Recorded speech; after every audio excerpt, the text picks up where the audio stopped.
Hello, I'm Hal Lublin. And I'm Mark Gagliardi. Since the dawn of humanity, one issue has gone unsettled. With the fate of the world in the balance, we're here to settle, once and for all. Best pen. Nib fight! That's right. Don't worry, everyone. We got this. Podcast should have a theme song. Podcast should not have a theme song. Yes, they should. No, they shouldn't. They sound good. Yeah, but people are just going to skip past it. You know what? You're right. We got this. What? Nib fight. Nib fight? Yeah. What does that mean? Well, look at the nib, the end of a pen. That's what we're discussing today, isn't it? Is that called the nib? Than just the nib that we need to talk about with the pen. Wait a minute. I've never heard the end of a pen called a nib before. Is this real or did you make the this tip, up? like the tip of a pen? Is no, I know what you mean. Yeah. You write with the nib. That's not.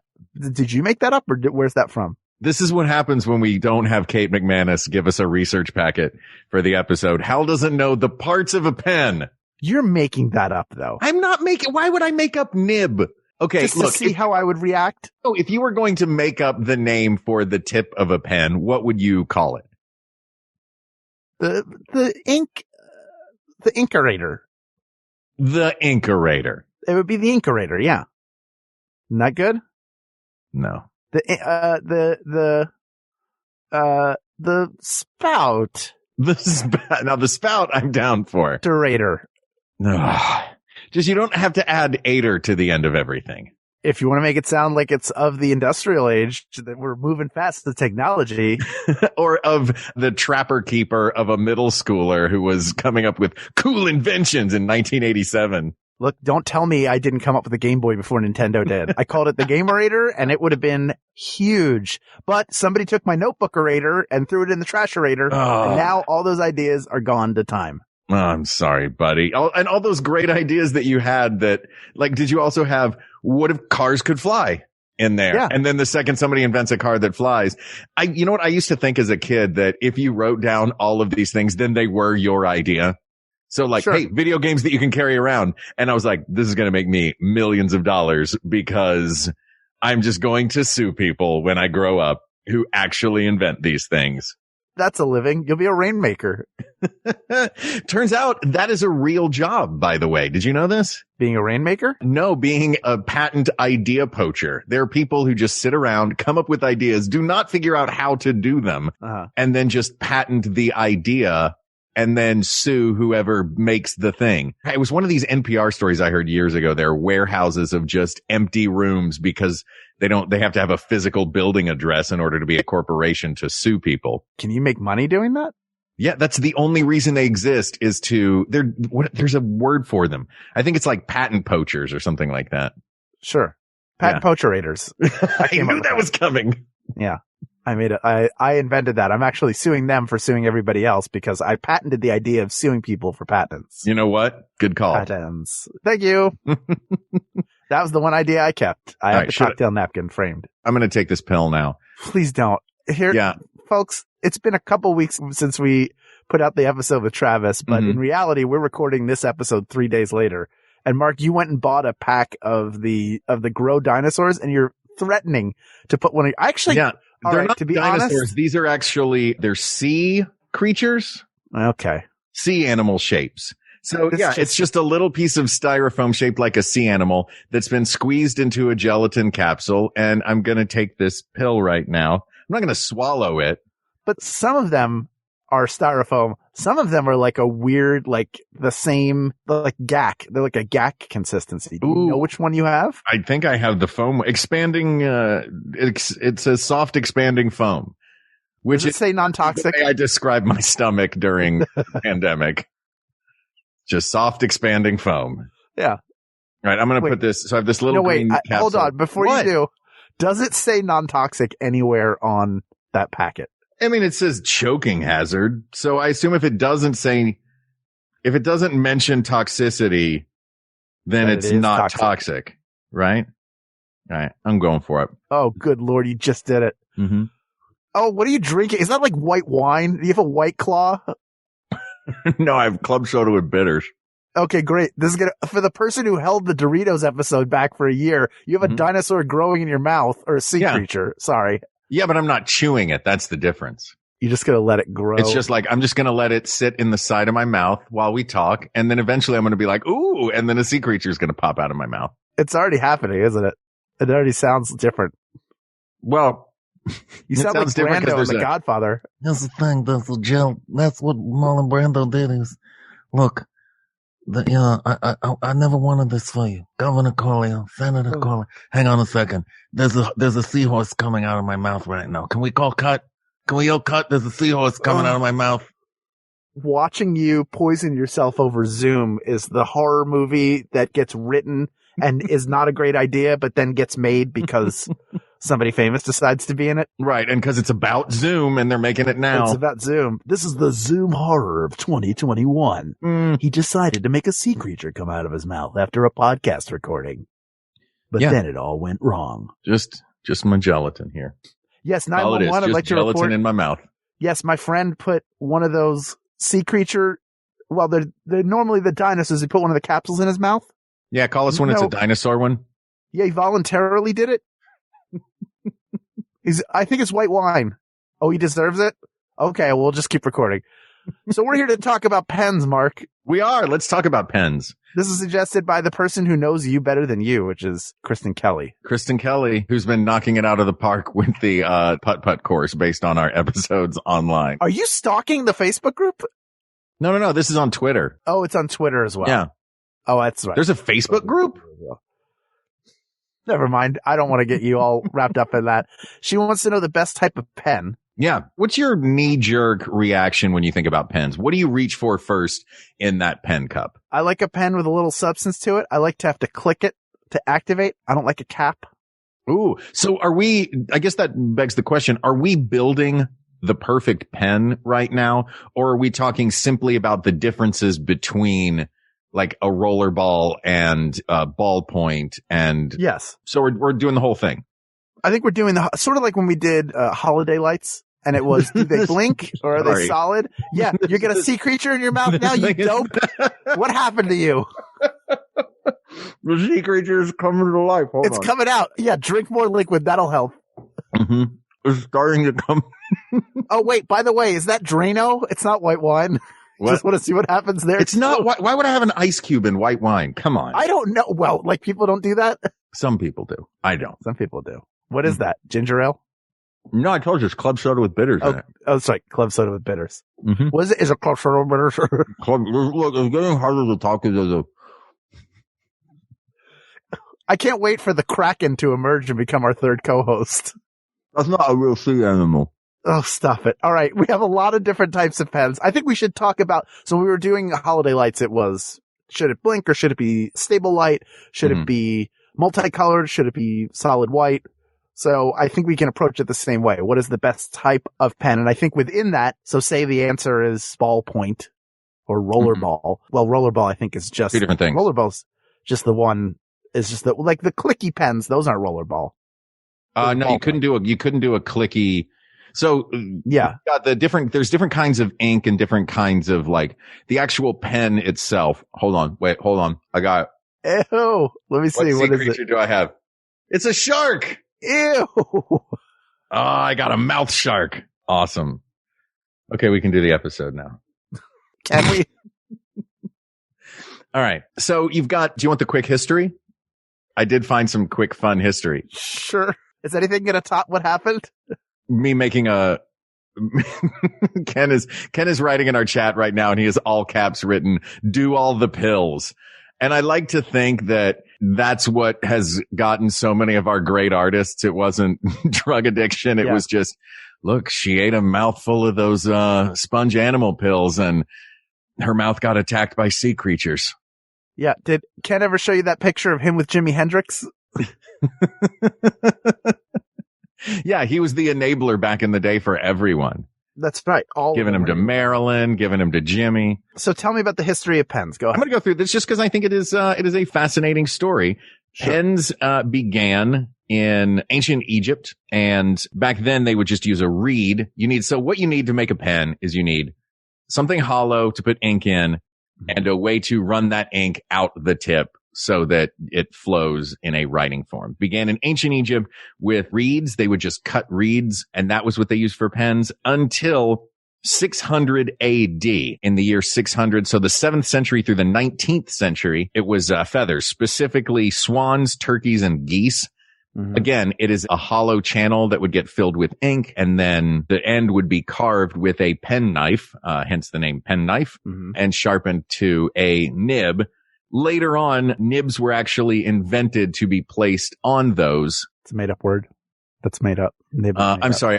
What did you call it? A writerator? Inkorator? Inkorator. So, inkorators actually go back as far as ancient times. They would make inkorators, but they were invented later on after the quill pen in the 19th century as the end of a steel point pen, which came around in 1822.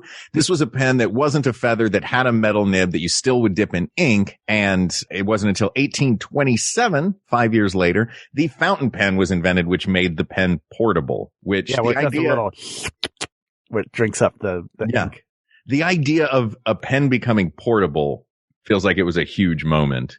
Mm-hmm. And then, of course, after that, 1888 was the first time the ballpoint pen was tried. Did not become popular until the 1930s, when a Hungarian living in Argentina realized that the thing he needed to do was make the ink thicker and put the little ball in the end. And now you had a pen that could write on any surface, not just on paper. So that was the huge move there. And then, things have changed around since then. It's sort of gotten tweaked, but that was the last major innovation. 1980 in Japan, they invented the gel pen, the rollerball, which uses a gel inside as opposed to that thick ballpoint ink. Yeah. So these are the things I think that we're talking about as far as pens that are in use now. A fountain pen if you're fancy or giving it to someone for a gift. Ballpoint pens with that thick ink being the most cheap everywhere pen, and the gel pens being similar to a ballpoint but has a different kind of ink inside. So these are the different elements of the pen itself. Where do you want to start in our Hal and Mark's pen factory crafting ourselves the perfect pen? Well, I want to start with a question. I feel you are.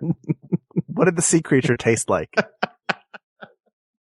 Did it have a flavor, or was it just like you had a sponge in your mouth? You know what? Have you ever bitten into a fish oil pill? No. Yeah, it's like biting into a fish oil pill. Oh, that sounds terrible. Yeah, it's disgusting. It tastes like it's super fishy. But this one is less fishy because it might be the whale, so it might be a little more mammally. You know when food just kind of tastes mammally? Sure, yeah, of course. Yeah. All the time. Mm-hmm. I know that better than anybody. Yeah. Have you ever been given a fancy pen and pencil set? No. I did once. I got a cross set where you had to refill the ink in the pen. It was inside. It was a fountain pen. I don't think it was the fountain pen where it does the. Get used to that sound happening. You are really a fan of that. I just like I know it's more cartoony, but I do like the idea that the pen can drink. It was some fancy set, and you had ink cartridges, and when the ink ran out, you had to replace the ink cartridge. Do you know how many times I had to replace the ink cartridge in that pen set? I'm going to guess either a whole lot or very little. I'm going to say a whole lot. It probably needed it at some point, but I certainly didn't do it because I'm used to using a pen until it is done and then throwing it the F out. I was conditioned as a youth to do that. They're disposable pens that you use. I think one of the larger questions here is there a huge advantage to a fountain pen or a quill that gives it, outside of its fancy? Is there that I don't think this disqualifies it, but is there any huge edge to those means of the quill's right out? As soon as we could improve on the quill, we did. Yeah, I think the quill is great for style points. You know what I mean? It's great for a stage play. Yeah, if you are doing a Christmas Carol.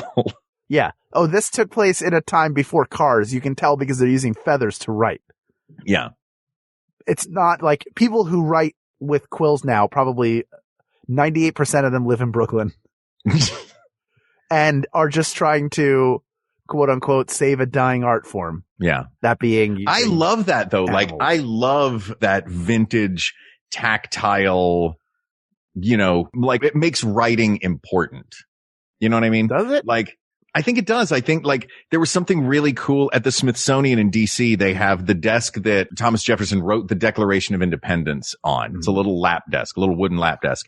And it's got sort of ink spill marks and like little, like there's that sort of down and dirty tactile thing about a quill. And you think about like someone ink on their fingers. Like I think of that movie, the movie Shakespeare in Love, and you see him like, and he sits down with his quill pen and like, it's like writing porn, that movie where it's just like super close-ups of a quill scratching on a piece of paper. So there's something that I love about that. Actually gave that as a gift this year, a vintage, it goes along with like the wax seal on the envelope. You know what I mean? Like that really physical thing. And also shout out to late era quill pens being the reason that cursive was invented, because as writing got cursive and lowercase letters, because as writing, as they figured out how to make the flow more smooth with a proper quill, it was easier to write more fluidly and faster. And to do that, the invention of lowercase letters and cursive came about, which I think is pretty cool. That is pretty cool. Yeah. I like a quill. I love the look of a quill, but as pens go, like all of these that we've been talking about have all been improvements. You know what I mean? I feel like it's the difference between comparing 2 tin cans with a string to an iPhone. I agree with you. I mean, I know it's romantic to think of the founding father or any important document that was handwritten throughout history. Mm-hmm. There's a romantic idea of like the ink spills, and I'm sure that was real annoying. Yeah. That they were like, Thomas, we need you to write a Declaration of Independence, but can you keep it neat? Because we do not need ink everywhere. We're going to be reading this aloud to the British from a street in Philly. So please just keep it neat. And meanwhile, he's like, oh, I got ink everywhere. Now, like, how many versions of that did he have to crumple up and throw in the trash? And those are new drafts all over the floor, Mr. Franklin, to quote the American Adventure at Epcot. Now, if you went back in time and you gave him that pen where there are 4 buttons, for blue, green, I'm sorry. and purple. Where is it? Oh, I have one in here. I know you have one. It's the greatest pen of all time, in my opinion. The one that everybody got. Yes. In elementary school. Black, red, blue, and green. Do you think if you'd given that to him, that he would have gone, no, I'm fine with this quill, dog? No, he would have been like, this is amazing. They did not have the option. So that is how you wrote that way, because that was the way you wrote. Well, there are romantic notions of all kinds of old-timey things that we've improved upon. Like, you know what? Just hopping on a horse and riding the open range. No, man. No. Take a Hyundai Elantra. It's real hot out there, and an Elantra has cup holders and an air conditioner. And the seat is not punching you in the crotch repeatedly as you ride it. Exactly. You're going. Yeah. And you know what? If there are roadside bandits, you can just lock the doors of your Elantra. That's right. And roll up the windows. Yeah. You get it. Yeah, I get it. Yeah. The Window Raider. Something I invented. Ugh, don't make me eat another one of these little pills. By Mark Gagliardi. That's your autobiography? So I think the quill has got to be out. Yeah. Shout out to the quill. And I got to say, if the quill is out, like as far as things that we have improved upon, let's just work our way through history here. The quill is out, but what about the steel tip pen? That was the one that you still have to dip it in the ink, which is another metal quill. It's a metal quill. Yeah. The main thing about that is the historical value of that. It's also going to get eliminated, but I figure I should point out the historical value of that is that it was the first one that was mass produced. These little metal nibs and the channel inside that made it easier to dip and then, right. The ink sucker. Yeah. The paint sucker nibs. The paint sucker Raider. Yeah. I love that movie. Yes. That was the first time that pens became accessible to the masses. So that is one of the cool things about that. But it goes the way of the quill, I think, as things have gotten better. Let's talk about the fountain pen, though, because the next big step in that was the fountain pen. Yep, there you go. Fountain pens, while less practical, can be works of art. The actual pen itself. The tip is pretty. Yeah, the actual pen itself. Mm-hmm. When the president signs a bill, they always give him like 10 different pens because he gives them away to people as a, they're commemorative. Yeah. Each letter is sometimes written with a different pen. Yeah. They're not like a Bic. You know what I mean? He's not giving them a click stick. I don't think they're fountain pens. Are they not fountain? That's what I'm curious about. So. Are they just fancy White House pens? I don't think so. But they're like the gifting pens that I always think of, like a nice pen in a box, like, yeah, that like some executive is going to I don't know. I read the Sharper Image catalog way too much in Sky Mall. And that was the thing you wanted, was a ballpoint pen instead of that giant tennis racket? The thing I really wanted was that chair. Oh man, I wanted that chair. When I was a kid, and I don't think it was Sharper Image, but Sharper Image had nationalized that idea of having giant size versions of smaller objects in your home. And there was a store. Like the crayon? Yeah, like a giant crayon or a giant tennis racket or a giant tennis ball. And I saw anything that they would have used as a prop in a game of props on Whose Line Is It Anyway? Or as a prop in The Incredible Shrinking Woman. Right. There was a store I saw in New York. We passed it when I was a kid. And this had to be mid-'80s. Mm-hmm. And that they sold giant things. That was all they did, was sell things that were so big that the only reason that you would buy them is so that someone would you had to invite somebody to your home and make sure that they saw it, that it was somewhere where they would see it either immediately or during a tour of your home. Then the moment that you paid way too much money for, which is them saying, what is this giant tennis racket? And the only answer you have is, oh, I bought it at a store in New York. Oh, do you like tennis? I do. Great. What's for dinner? That's the most you'll ever talk about that giant racket, but that racket will be discussed. You did get to have a discussion about it. But that's when you lie, Hal. When someone says, look at this giant racket, you say, yeah. And it was a pain getting it down that beanstalk. And then they go, wait, a beanstalk? And you go, yeah, did I not tell you? And then you point to the golden harp in the corner with a face. And the harp is like, what? Do not do it. Do not do it. I'm not playing Paradise by the Dashboard Light again. It's a 9.5 minute song. You're like, come on, play Paradise by the Dashboard Light. And it's like, I don't even have all the instruments for that. I'm a harp. Why would you? There's no harp part in this song. And you're like, you know what? Be quiet, harp that sings. I'm going to go back over here and play with this giant's tennis racket that I stole. Meanwhile, that giant up in the clouds is not happy because you can't go to a Big 5 Sporting Goods when you're already big. There's not a biggest 5 Sporting Goods. No. Well, up there, it's just 5 Sporting Goods. Like in Germany, a German chocolate cake is just a cake. Yeah, that's right. Or in Canada, they call that ham bacon. Yeah, it's very weird. So giant the Sharper Image, but that's the thing in Sharper Image that you look at. You look at that.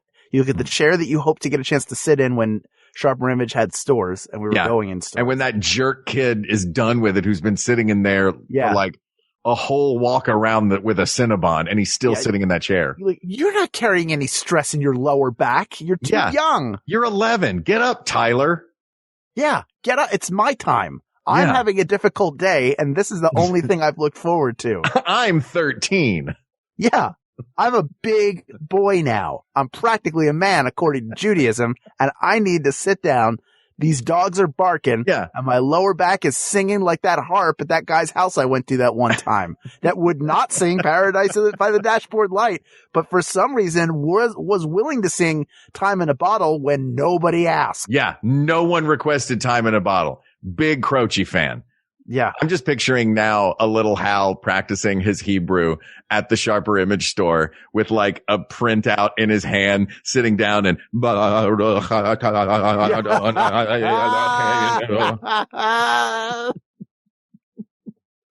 that was how I delivered it in the synagogue because it was the only way I knew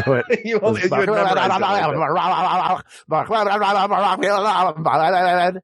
Wait, I couldn't understand what that was, but I'm guessing that a bar mitzvah is when you sing, she'll be coming around the mountain when she comes. Is that what that was? That's right.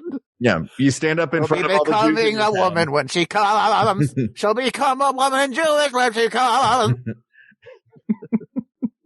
She'll become a Jewish woman. She'll become a Jewish woman. She'll become a Jewish woman. She'll become a Jewish woman at this bar mitzvah. The theme is 19th century folk songs. You know what many of those were written with? Steel tip nib pen. I was trying to bring us back. Steel tip nib pen. This is a very short episode, Mark. We have to pad it out with our personal lives and memories of massage memories chairs. of the beanstalk. Did you ever buy anything from A Sharper Image, by the way? Yeah, I did.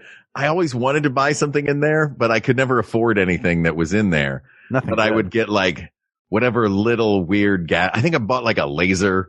You know, like kids are like, hey, a laser. All right. Yeah. I wish somebody in my family smoked. Otherwise, it's just a green dot on the wall.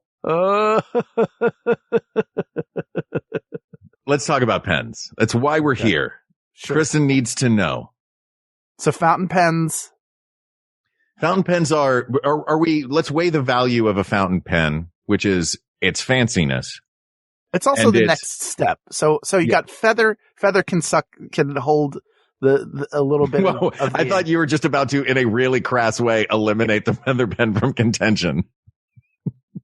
That's coming later. That's the We Got This Nights. That's the first episode. Travis called it. It's coming. Oh my God.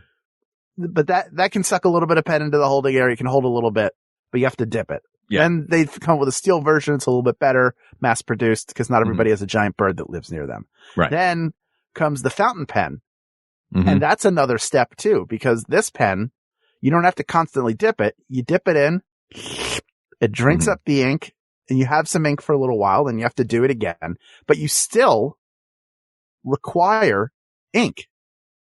They all require ink. Right, but we haven't gotten to the part where we freed ourselves from needing to bring, like, oh, yeah, you know what? I have an idea. I'm going to write it down in my journal. Let me just find a tabletop where I can put this jar and then put my pen into it.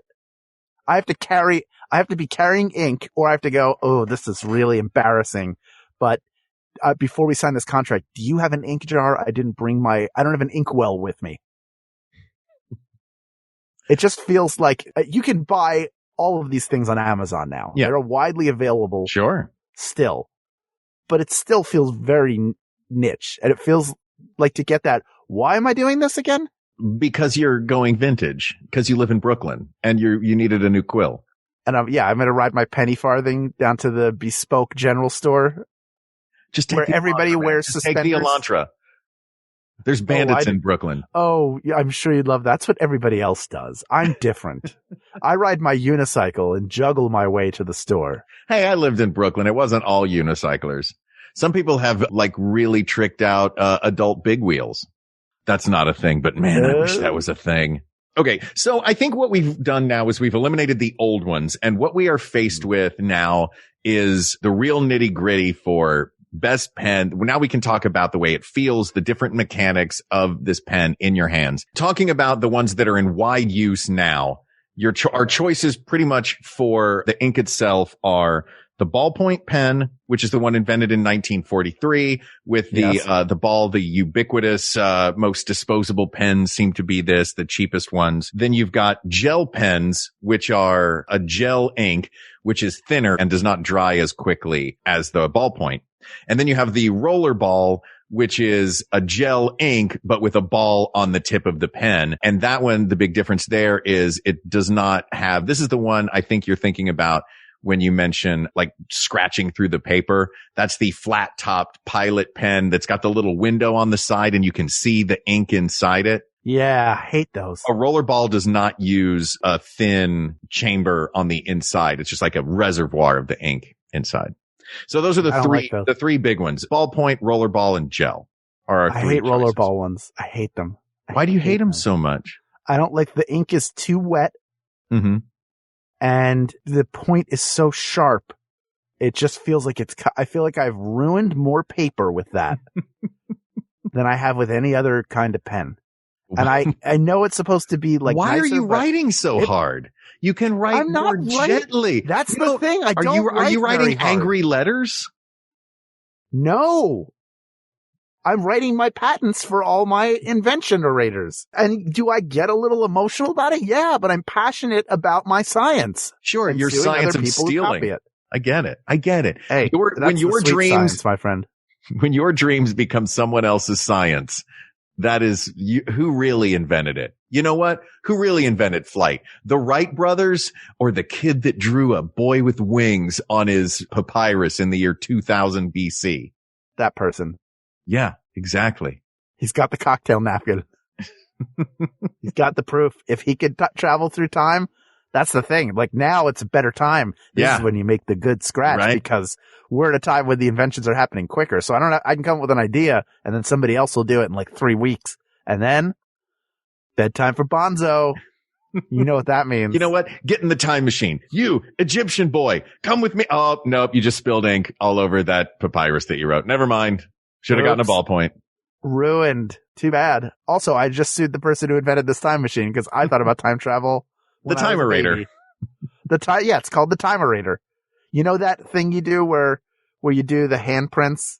Like, I know that I'm a child. My hands are very small, but someday I will be very, very tall. Here are what my hands look like when I was just a kid. You can cry when you look at this and then we'll lose it in a move. On mine, on the back, I wrote the idea for time travel. Oh, that's so good. That's so specific that it has to be true. I think it's lost. I don't know if mine still exists. I think my mother made it for my father. I think it was a gift. Maybe he has it. If he doesn't have it, Dad, if you don't have it and you're still listening to this podcast, number one, I hope you're listening to this podcast still. You know what? Two, do you have that thing?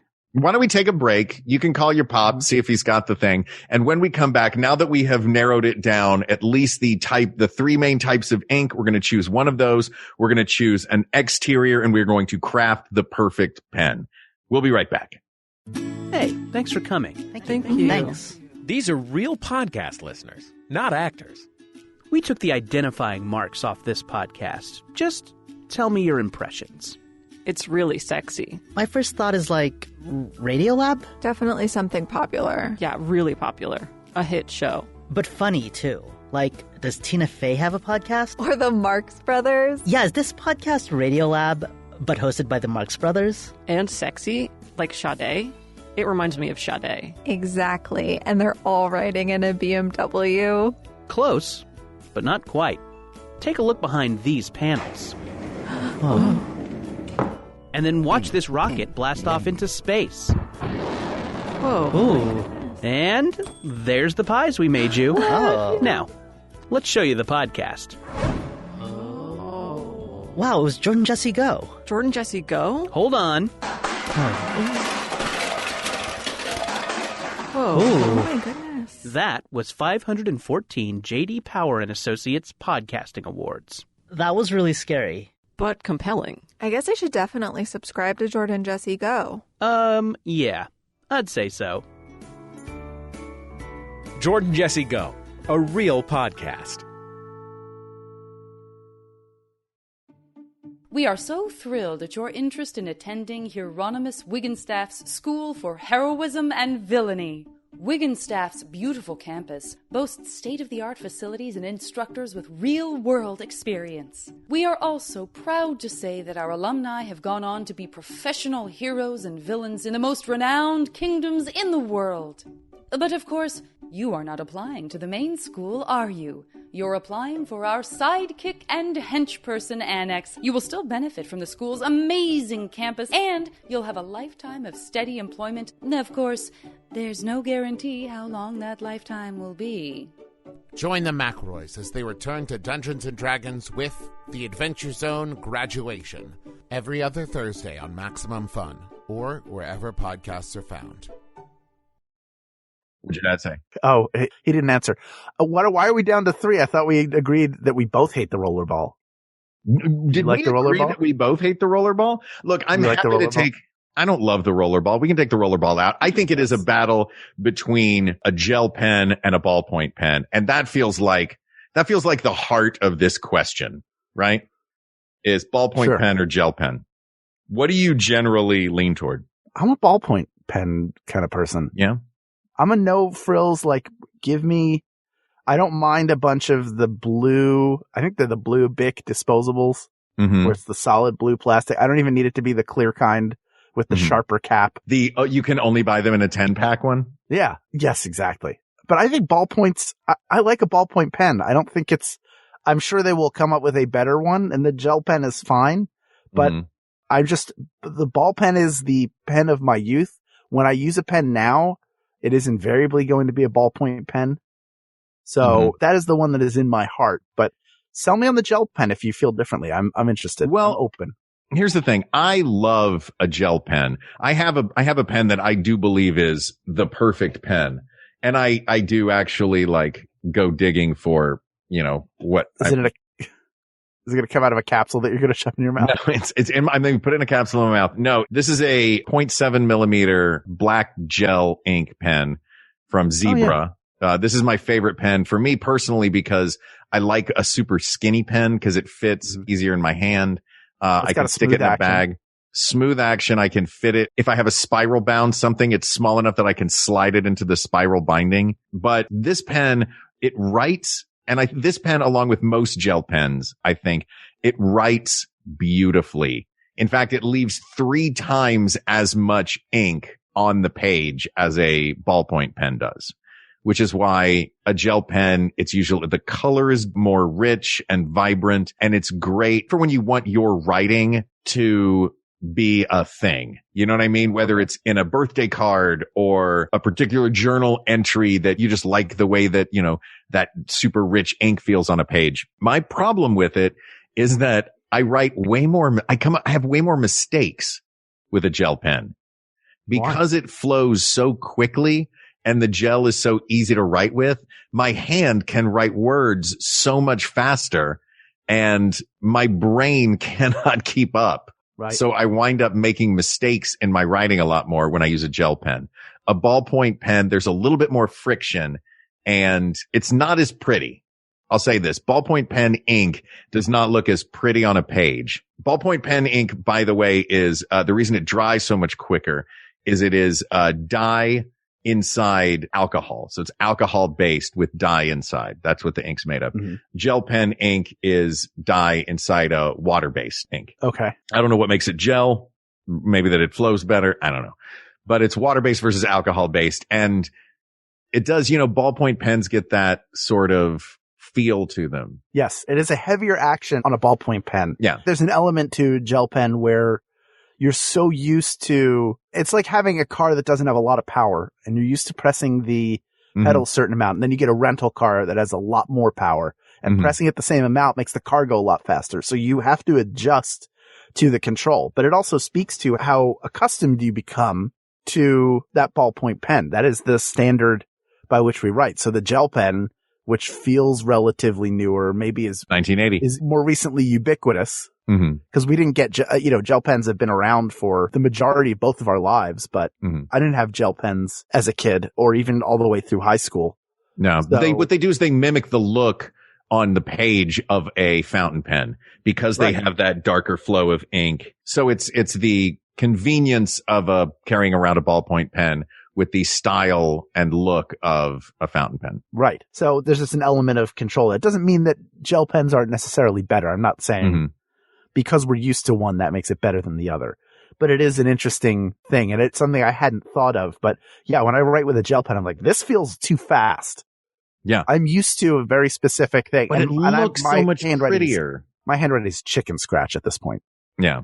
So. See, I like my handwriting. I have good penmanship, so I like my words on a page to look pretty. You know? Sure. And I think that is what a gel pen has going for it. But, arguably the purpose of writing is to spread ideas and civilization and not look at how pretty the letters themselves are. And if you can get more writing out there and more done, that's a good thing. Do you think we're in a situation now where whatever the newest pen is by definition the best pen because as long as it's widely available? So it's promoting communications. It's widely available to everybody, but also it speeds up the writing process. Even if it's just a little bit, that is really the next step. And really most of the advancements in writing outside of the steel quill or whatever that dumb pen was called that made it available to everybody. That's great. But everything has been about more speed. Well, this one, you don't have to stop to carve out a new tip or a new nubbin or whatever you call it. More speed and also where you can use it. Because a ballpoint pen, sure, you can write with a ballpoint pen on anything. Right. But assuming you have the same piece of paper and they're all writing on it. Mm-hmm. You're 100% right. I don't mean to completely discount that. But another thing, we're up to the point now, especially with the ballpoint pen forward, where we have all of these pens can write on everything. We know it's not the quill or the steel tip pen, that it's one of these. So everything has been about speed. Mm-hmm. So now the ballpoint eliminates the need for an inkwell. The inkwell is built into the pen. When you're done, you can either toss it out or they're ink cartridges. So those are a little bit simpler and they last longer. Then you have the what was the other one? Ball tip? Rollerball. Rollerball. We eliminated the rollerball. That's the one and they were like, oh, well, you know what? Sometimes you have to stumble before you run. We've been walking. This one's a big misfire. Got to get rid of it. They're good for art. They can be good for art, maybe, because they're a finer point. But then. Yeah, a rollerball can go down to 0.28 millimeters, which is crazy tiny. Yeah, those you might as well just stab yourself in the eye. That's at that point, it's a weapon. It's not a writing utensil. Yeah. But also another thing to point out is one of these better for the creation of art than the others. Yeah, I mean, arguably the rollerball is better for art. But actually, there's a fourth that we haven't talked about a lot that is used a lot in art that I forgot to mention, and that is the felt-tipped pen. The felt-tip pen, which has been augmented to become what we know now as the modern marker. Or the dry, like whether it's dry erase or the Crayola one, that if you ever busted one of those open and it's got that big, thick, like big old cigarette filter down the middle full of, bright orange ink. Yep. Yeah. So that's the felt tip pen became the marker. And that's another one that I think is the size variety that you can get with that is great. Like for art, I think the felt tip pen is the winner. I did a lot of superhero drawings with a felt tip pen, a black felt tip pen. I think the most ubiquitous or the thing that we think of the most when it comes to felt tip pens is the red felt tip pen, which is used to point out mistakes. Right. And used to grade our papers. That's what I think of when I think of it. I mean, are markers part of this or are they completely different? Markers are just big felt tip pens. Right. So, I mean, is a Sharpie considered in this? Yeah, Sharpie is a felt tip pen. I mean, I love a Sharpie. I do love Sharpies a Sharpie. Have become a big part of our lives. Yes, they have. Like that has been honestly, that was a dream to like have somebody want an autograph. Yeah. And then to have Sharpies. And then you have your kit, like your Sharpie game is on point. Hal Lublin travels to conventions when we go to conventions with this, was it, Dana that, Dana Snyder hit me. This like amazing little pencil case. Yeah, that unzips. It's a little soft pencil case that unzips and then you flip it down and it's a little stand. So he has this like perfect little science kit ready to just reach in and pull out whichever metallic color of Sharpie he wants to use in that moment. They're incredible. My version is I sit down at the table and I go, "Hey, Hal, can I use your Sharpie?" And then he goes, "Why did you not bring Sharpies?" This is that. I think it's up there somewhere. Yeah, it's up there. You're a gadget guy, though. You always have fantastic gadgets. And if you have a gadget in public, I will ask you about it. And if it's not too expensive, I will buy that gadget if it benefits me. Still, my favorite of the Hal gadgets is the hangy bag that wraps around the roller suitcase. That is genius. The Sky Roller? Is that what it's called? It really is like it's Sky Roll. How did you not ever buy anything in a Sharper Image? Everything you own seems like it came from a Sharper Image. And that is one that my father had. And you know where you get those? Where? Men's Warehouse. Really? Yes. There you go. You're going to love the way you travel. They guarantee it. They're not even a sponsor. Come on, Hal. They should be. They should be. We're just going to try and get sponsors. We're just going to start naming products that we want. Have you tried the new Apple Watch? Generation 6. In fact, I just ordered a new MacBook Pro with an M1 processor chip, which I had to do because this computer died during our trivia live stream. Oh, did it really kill the computer? I mean, the computer's fine. I'm on it now. Whatever it was momentary, but it scared me enough that I was like, all right, this computer is old enough that I'm going to get a new one and I'm going to buy, instead of just inheriting one from work that is out of warranty, I'm going to get my first new computer in 6 years. There you go. Hey, well, congratulations. It's a big moment. Thank you. I'm very excited. You'll be able to tell when we switch because it'll be even higher quality than what you're hearing right now. I think this is very high quality, admittedly. Are you talking about the sound of the microphone and everything, or the quality of the banter and conversation? Both. I get better when the technology gets better. That's how I get my strength. All right. So we'll set the marker aside and the felt tip aside. We know that they're great for art, or maybe we shouldn't set them. Maybe we shouldn't set them aside. They do bleed through, which is great for checks. No, for real. Isn't that like that? Don't they say sign a check with a felt tip pen so that somebody can't cover up or augment your signature? It's very old timey. I've never heard that era thought. Yeah. Are you an unsub? Are you their unsub that they're looking for? Shout out Criminal Minds. But yeah, it feels like, look, I'm going to set it up at this point like this and tell me if you think this is valid. Okay. We have 2 binary choices to create the perfect pen, which is gel or ballpoint and cap or click. So let's figure out our ink first, and then we're going to figure out cap or click, because I'm pretty sure that you and I have the same thoughts on that. Okay. Do we think, I thought going into this that I was going to be 100% for the gel because it looks prettier and it writes more smoothly, but maybe there's a detriment to it writing that quickly. And also, it's not how pretty the letters are. It's what the words are saying that's important. Okay. And the fact that there are ballpoint pens in such easy use everywhere that anyone can write anything at any time. Yeah, it takes an extra drawing a little swirl on a piece of paper to get it started sometimes. And it's harder to write stuff on your hand with a ballpoint. I think that the fact that it writes faster shouldn't be a negative thing. I think that should be a positive thing. Yeah, you're right. So I think it is the gel tip. Yeah. I told you I prefer the gel tip. I showed you my favorite pen. Yes. And then when I was in Italy, I was on the hunt for a 0.7 millimeter black gel pen and found it. And that's just because that's what I prefer to write with. But yeah, do you think it's the gel? I mean, I'm happy to say it's the gel.